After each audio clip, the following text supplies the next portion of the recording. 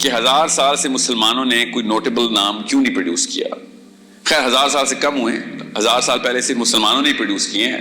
850 سال تک بھی مسلمان بہت میجر پروڈکشن دے رہے تھے اپنی پرفارمنس کی in terms of sciences, natural sciences and mathematics. پھر ہمارے ساتھ دو ایسے کام ہوئے, دو نمبریاں ہوئی ہمارے ساتھ. ایک تو ابھی کنٹینیو چل رہی ہے, اور ایکچولی ہم بہت بڑے پروپوننٹ ہیں, میں اور آپ مل کے.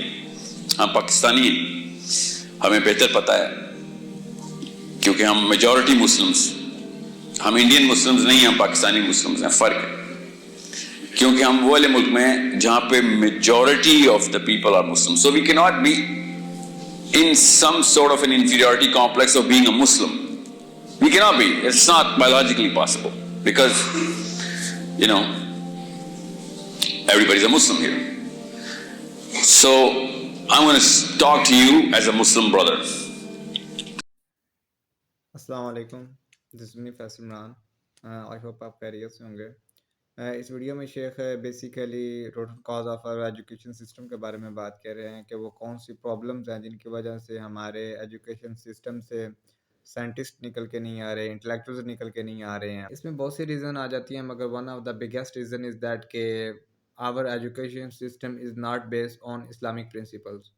ہمارا ایجوکیشن سسٹم مٹیریلسٹک چیزوں کو بہت زیادہ پروموٹ کرتا ہے, ان کو as a purpose of life لے کے چلنے کو کہتا ہے, اور کوئی بھی اسلامک پرنسپل کو فالو نہیں کیا جا رہا ہے. ایک وہی ٹپیکل سی اسلامیات کی بک ہے جس میں بس سادہ سی چیزیں اسلام کی بتائی جاتی ہیں, مگر اصل جو پرپس آف لائف ہے اور زندگی گزارنے کے بارے میں ایجوکیشن جو پرووائڈ کرنی چاہیے وہ نہیں کی جا رہی ہے. اس کی وجہ سے آپ ہمارے ایجوکیشن سسٹم میں دیکھ سکتے ہو کہ بچے ایتھیسٹ ہو رہے ہیں, اسلام سے دور ہو رہے ہیں, بس نام کے مسلمان رہ گئے ہیں, ان کے اندر کوئی پریکٹسنگ مسلم ہونے والی کوئی بات نہیں ہے. اور یہاں پہ یہ ٹرم یوز کرنا بہت ضروری ہے کہ پریکٹسنگ مسلم. آج کل بہت سے مسلمان ہیں مگر سب سے بڑا علم اپنے رب کو پہچانو. ایک انسان کو اپنے رب کا ہی نہیں پتہ, وہ پھر کس طرح اپنے پرپس آف لائف کو اچیو کر سکتا ہے, اور اللہ نے جس وجہ سے اس کو دنیا میں بھیجا ہے, ایم آف لائف جو اس کا ہے, وہ کس طرح اس کو فائنڈ آؤٹ کر سکتا ہے. یہ ساری چیزیں بیسک ہوتی ہیں جو ہمیں بیسک سے ہی کرپٹ کر دی جاتی ہیں ہمارے ایجوکیشن سسٹم کے تھرو ہی. ایگزامپل دوں تو میرا خود بیک گراؤنڈ جو ہے وہ آئی ٹی کا ہے. میں نے بیچلر آئی ٹی میں کیا ہے. تو ہمارے انسٹیٹیوٹ میں اگر ہم نے پروگرامنگ سیکھنی ہے تو ہم بس بک سے تھیوری پڑھ رہے ہوتے ہیں, ہم نے پریکٹیکل کچھ بھی نہیں کیا ہوا. آف کورس ایسے بہت سی انسٹیٹیوشنز ہیں جو کام کر رہی ہیں, مگر میجورٹی کی بات کی جائے تو وہ اس لیول پہ بچوں کو ٹرین نہیں کر رہے ہیں کہ جب وہ اپنی زندگی میں پریکٹیکل لائف میں آئیں گے تو ان کو وہ چیز فائدہ دے گی. آئی ایم ناٹ سیئنگ دس کہ آپ تھیوری کو ٹرمینیٹ کر دو, نہیں, تھیوری بھی بہت ضروری ہے, مگر practical as compare to theory بہت زیادہ ضروری ہوتا ہے.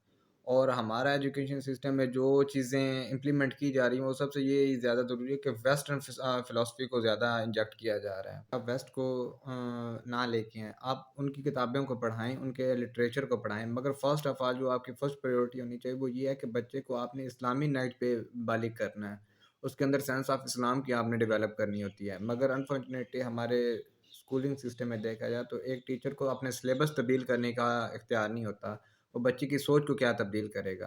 سب سے پہلے آپ کو ٹیچر کو فریڈم دینی چاہیے کہ وہ اپنے بچوں کو, اپنے اسٹوڈنٹس کو اس لیول پہ لے کے جائے. آپ اسٹوڈنٹس کے اندر sense of politics, sense of Islam, یا اسپیسیفکلی اگر بات کی جائے کہ اپنے نبی کو ہی نہیں پہچانیں گے تو یا بھی کس طرح ایکسپیکٹ کر سکتے ہیں کہ وہی چینج لے کے آ سکتے ہیں. انفارچونیٹلی جہاں پہ کو ایجوکیشن کو پریولنٹ کیا جاتا ہے وہاں پہ such subject taught to the girl جو ان کی فیلڈ سے ریلیٹڈ ہی نہیں ہوتے.